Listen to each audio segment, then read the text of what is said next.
Good morning, Glue Troopers. So, you guys had some interesting things to say about interesting people you've seen at the hobby shop. Patrick said he had a guy that came in and had ordered a book on Vietnam era armor. And when he looked at it like most guys would look at a Playboy magazine, and apparently made equally disconcerting noises, as well as going, like taka taka taka boom boom boom, okay. That definitely qualifies as unusual. No, that's downright weird. Then there's one of you talked about a guy who made model animals and science fiction creatures using the real teeth and claws from real animals that he got from roadkill.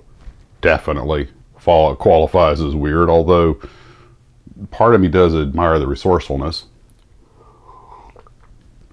Waste not, want not. One of you was talking about a guy with a parrot who apparently was telling everybody about when he served on the Bismarck and when he served on the Hindenburg. I'm not sure if it was the parrot saying that or the customer, but anyway, one's weird and one's weirder. So, we do meet some interesting people at the hobby shop. One of you talked about a guy who apparently was a touch autistic who could pretty much tell you a rhyme anything about any armor in history, time and date, and all that kind of stuff, and had all that kind of information. I'm like, nothing strange about being packed full of all kinds of interesting and arcane information. That's not weird. And anyway, a lot of real interesting folks that visit the hobby shop.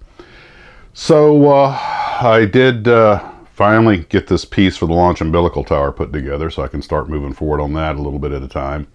And it's not looking great, but it's my big shame, but what the heck. First paper product, and first paper kit, and it'll look like what it looks like, and I'm not going to lose any sleep over it. Puttied up the Thunderbolts. I'm getting ready to sand that later today and get that smoothed out so I can reshoot the aluminum on it. And, there was something I wanted to joke about both. You guys know I've poked a little fun, had a little fun with that old sci-fi movie, The Green Slime. The Green Slime, the green slime. I mean, come on. Tell me that does not have the rockinest, to the point of outright weird musical score of any sci-fi movie. I don't know what the producers of that movie were on, but they really do need to patent it. But the reason I was talking about that movie lately and poking so much fun at it was just when I had that Glencoe space station hanging up here on the ceiling. I was like, that looks like the space station with the green slime. And of course, when you're 8 or 10 years old, that movie's a lot of fun.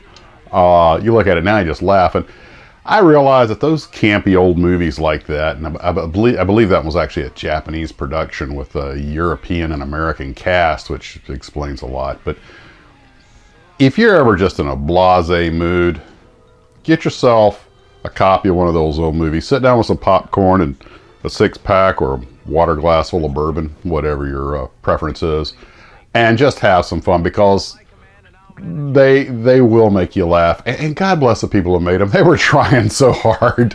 It's hard to believe that this came out, a couple of years apart from 2001. I mean, it's just, it was just one of those little nostalgia views, oh, when I was 8 years old, this was great, or 10 years old. And I think my younger brother, I think, saw it at the theater, and he told me about it. And then it came on TV a little while later. We watched it, and I don't know, I guess I was 10, 11 years old. It was, So, yeah, a couple of you commented that it was a terrible movie. Of course it's a terrible movie. That's the charm, that they're trying so hard. It's not like some movies, like the Batman movie, that was just aware of itself, it was completely campy. But anyway, I just, when I saw that, I thought I'd have a little fun with it. And I had the little green screen parachute guy, so I threw him on there and just did that. Because I was like, hey, look, if the green slime gets on the space station, you abandon the space station. And somebody asked, is that how the movie really ended? I'm like, well, they did go out in their jetpacks to go fight it, but I'm thinking, if they just abandoned that space station and blown it up, a whole bunch of people would have survived. Here's a funny little thing, though. strictly from a plot aspect, that isn't really a bad movie. I mean, yes, it's very early 1960s, Japanese sci-fi handled. But you look at the basic plot line, it's actually not that bad. I mean, it could make a perfectly cogent science fiction movie. In fact, one could sort of say it's kind of the space station version of the Andromeda Strain, thing from outer space, gets ingested, takes over, and, oh my gosh, big threat, and we have to fight it. So, some Hollywood type, well, get the rights to the movie and, do it seriously. You could have a decent film. You can slide on the green slide. That's just not getting old anytime soon. I mean, this is right out of an episode of Galaxy Quest. Another great movie. Well,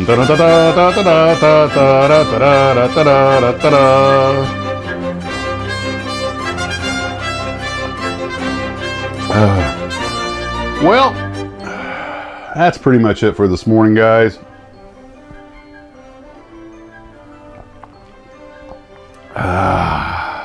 I'll just finish my little hair of the cat here.